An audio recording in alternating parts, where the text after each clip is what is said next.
Bonjour Aude. Bonjour à tous, vous l'imaginez bien évidemment, ici tout le monde dans le club de boxe de Besançon de Kedafi Djelkir a les yeux rivés vers le Valois-Perret car ce soir Kedafi pourrait bien décrocher son ticket gagnant pour participer au JO de 2016. Je vous propose avant de retrouver nos invités de découvrir tout de suite justement Kedafi Djelkir à la veille de ce combat. C'est un retour de flamme. 2 ans après avoir annoncé la fin de sa carrière, Kedafi Djelkir remet les gants et s'accroche à son rêve olympique. La galère, l'anonymat, l'absence de sponsors ou de promoteurs, ça, c'était avant. Aujourd'hui, la Fédération internationale de boxe autorise les professionnels à participer aux Jeux olympiques. Une révolution et un nouveau plan de carrière pour Djelkir. Le Bisontin repart au combat dans l'idée de décrocher une nouvelle médaille olympique, 8 ans après sa médaille d'argent remportée aux Jeux de Pékin. Pour réussir ce grand défi, Djelkir dispute le tournoi de qualification olympique ouvert aux professionnels ayant disputé moins de 20 combats. Un tournoi qui regroupe les 8 meilleurs du monde par catégorie et qui fait étape à Levallois.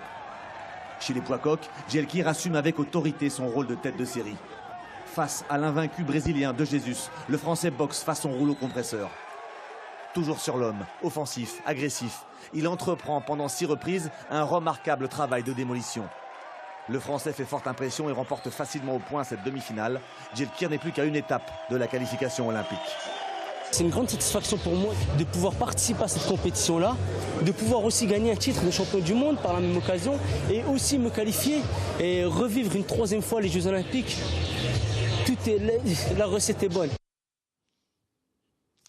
Ah oui, une 3e fois aux Jeux Olympiques. Vous imaginez bien qu'ici, au club de boxe de Besançon de Kedafi Djelkir, on en rêve aussi.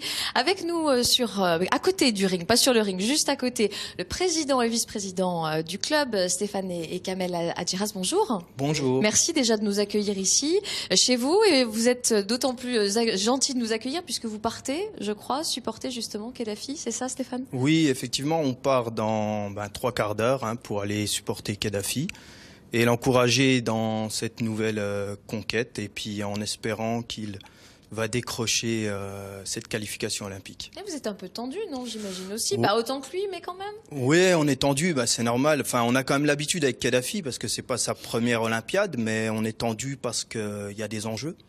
Voilà.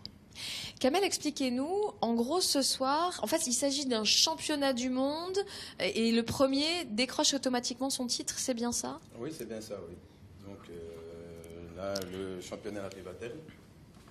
Donc pour Kedou, c'est la chance, aujourd'hui c'est la chance de partir à Rio. Exactement. C'est un double titre. Alors on n'entend pas très bien votre micro, on va demander justement à Stéphane peut-être aussi de nous expliquer, est-ce que pour vous, donc il va rencontrer un Argentin contre lequel il avait déjà combattu, il avait perdu, ouais. Est-ce que là vous pensez qu'il a vraiment de bonnes chances de décrocher le titre? La boxe, c'est un sport très compliqué, et voilà, il va avoir un gagnant, un perdant. Nous, bien sûr, on croit aux chances de Kedafi, parce que c'est un grand champion. Il a un mental d'acier, il est bien préparé, il est bien encadré. Donc voilà, on y croit, bien sûr, mais tout va se décider ce soir. Stéphane, est-ce que vous passez votre micro, je crois, Kamel, parce qu'on a un souci avec le micro bleu. Un mot peut-être, on sait aussi, c'est quelqu'un vraiment Kedafi, vous pouvez peut-être nous en dire un mot, qui est énormément combatif. Il est passé pro dans le sujet, c'était dit, il a galéré, ça n'a pas été facile justement. Décrivez-nous un petit peu, voilà le personnage qu'est Kedafi. Oui, Kedafi, il a pas eu un parcours facile, surtout les dernières années. Ça n'a pas été simple pour lui, donc au niveau mental, quelqu'un qui a un gros mental. Il revient de loin, donc c'est pour ça que ce soir, j'espère que ça va très bien se passer pour lui. Qu'est-ce que ça représente pour le club? Nous, le club, on l'a toujours soutenu, dans les bons comme dans les mauvais moments, donc pour nous, c'est une fierté. Kedafi, c'est lui qui a aussi fondé ce club, donc le club lui doit tout. Et puis j'imagine qu'une Olympiade, ça ramène aussi peut-être un petit peu de monde, non? C'est aussi bien pour faire connaître ce sport. Non, c'est sûr, surtout à Besançon, maintenant... La boxe, c'est plus ce que c'était. Donc pour nous, c'est une belle vitrine, que ce soit pour le club, forcément.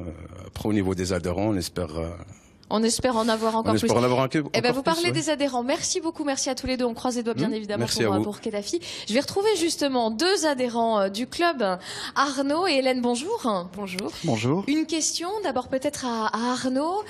Comment vous vivez, vous justement? Est-ce que vous suivez autant que les présidents, vice-présidents du club, le parcours de Kedafi et notamment le combat de ce soir? Oui, plus que jamais. C'est vrai que Kedafi, j'ai eu la chance de le connaître il y a à peu près 3 ans. C'est lui qui m'a donné envie de m'inscrire dans ce club. Et c'est vraiment quelqu'un de très accessible. Au-delà de ses qualités de boxeur et de technicien et de combattant, évidemment, c'est avant tout quelqu'un humainement qui est très, très attachant, très accessible, je le disais. Et pourquoi il vous a donné envie? Vous me dites, c'est lui qui m'a donné envie. Qu'est-ce qui vous a donné envie chez lui? Sa proximité, sa gentillesse aussi. C'est quelqu'un à qui, même s'il vous connaît pas, vous lui envoyez un message ou un petit coucou, il vous répond tout de suite. Et au-delà, quand vous le connaissez un petit peu plus, eh ben, vous vous rendez compte que c'est un garçon vraiment attachant dans sa vie personnelle et professionnelle. Le fait qu'il vienne aussi ici, je crois qu'à chaque fois qu'il revient sur Besançon, puisqu'il vit à Paris, qu'il vienne ici, c'est important pour les adhérents, pour les boxeurs? Bien sûr, parce que ça montre à quel point la boxe, c'est un sport très particulier, comme disait Stéphane, et ça montre à quel point un grand champion comme lui peut être proche de gens du peuple, comme nous, qui venons vraiment pour se tenir en forme. Pour se tenir en forme, comme Hélène. Exactement. Hélène, justement, vous êtes la seule fille ici, comme les filles aussi, pratiquent la boxe.